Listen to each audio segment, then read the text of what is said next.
ఏపీలో కుటుంబ రాజకీయాలు రచ్చకెక్కాయి. అన్న ఒక పార్టీలోనూ చెల్లి మరొక పార్టీలోనూ కొనసాగుతూ ఉన్నారు. కన్న బిడ్డల మధ్య ఆ తల్లి నలిగిపోతున్నారు. ఆమె వైఎస్ విజయమ్మ ఏ పార్టీ స్టాండ్ తీసుకోవాలో తెలియక తల్లడిల్లిపోతున్నారు.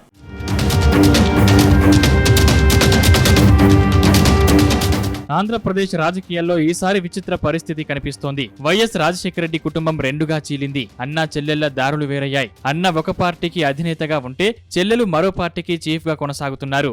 మళ్లీ అధికారం చేపట్టాలన్న పట్టుదలతో అన్న జగన్మోహన్ రెడ్డి ఉంటే అన్నను గద్దె దించేందుకు చెల్లి షర్మిల గట్టి ప్రయత్నాలు సాగిస్తున్నారు. ఇటు కుమారుడు అటు కుమార్తె ఇద్దరిలో ఎవరికి మద్దతివ్వాలో తేల్చుకోలేక వైఎస్ విజయమ్మ తీవ్ర ఒత్తిడికి గురవుతున్నారు. ఎవరినీ ఆమె వదులుకోలేకపోతున్నట్లు తెలుస్తోంది.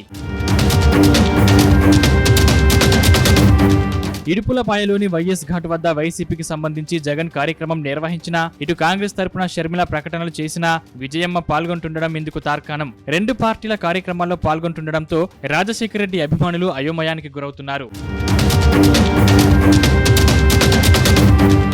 గత ఎన్నికల్లో విజయమ్మ ఊరూరా తిరిగి తన బిడ్డ జగన్ను ఆశీర్వదించాలని ప్రజలను అభ్యర్థించారు. ఈసారి కూడా విజయమ్మను తమ తరపున ప్రచారం చేయాలని జగన్ కోరుతున్నారు. అయితే ఈసారి విజయమ్మ ప్రచారానికి తన కుమార్తె షర్మిల రాష్ట్ర కాంగ్రెస్ కు చీఫ్ గా ఉండడం అడ్డంకిగా మారింది. దీంతో విజయమ్మ ఎన్నికల ప్రచారానికి దూరంగా ఉంటారా లేక ఒకవైపు మొగ్గు చూపుతారా అన్న చర్చ మొదలైంది. ఇద్దరూ తన రక్తం పంచుకుని పుట్టిన వాళ్లే కావడంతో ఎవరి వైపు ఉండాలో ఎవరిని దూరం చేసుకోవాలో తెలియక సతమతమవుతున్నారు. కడప జిల్లాలో ఈసారి పోటీ రసవత్తరంగా మారుతోంది. పులివెందుల నియోజకవర్గం నుంచి వైఎస్ జగన్ పోటీ చేస్తున్నారు. ఇది కడప పార్లమెంటు పరిధిలో ఉంది. అదే సమయంలో కడప పార్లమెంటు నుంచి కాంగ్రెస్ అభ్యర్థిగా వైఎస్ షర్మిల బరిలో ఉండనున్నారు. దాంతో ఎవరి కోసం ప్రచారం చేసినా అది మరొకరికి నష్టం చేకూరుస్తుంది. దాంతో ఎన్నికల ప్రచారానికి విజయమ్మ దూరంగా ఉండాలని నిర్ణయించినట్లు తెలుస్తోంది.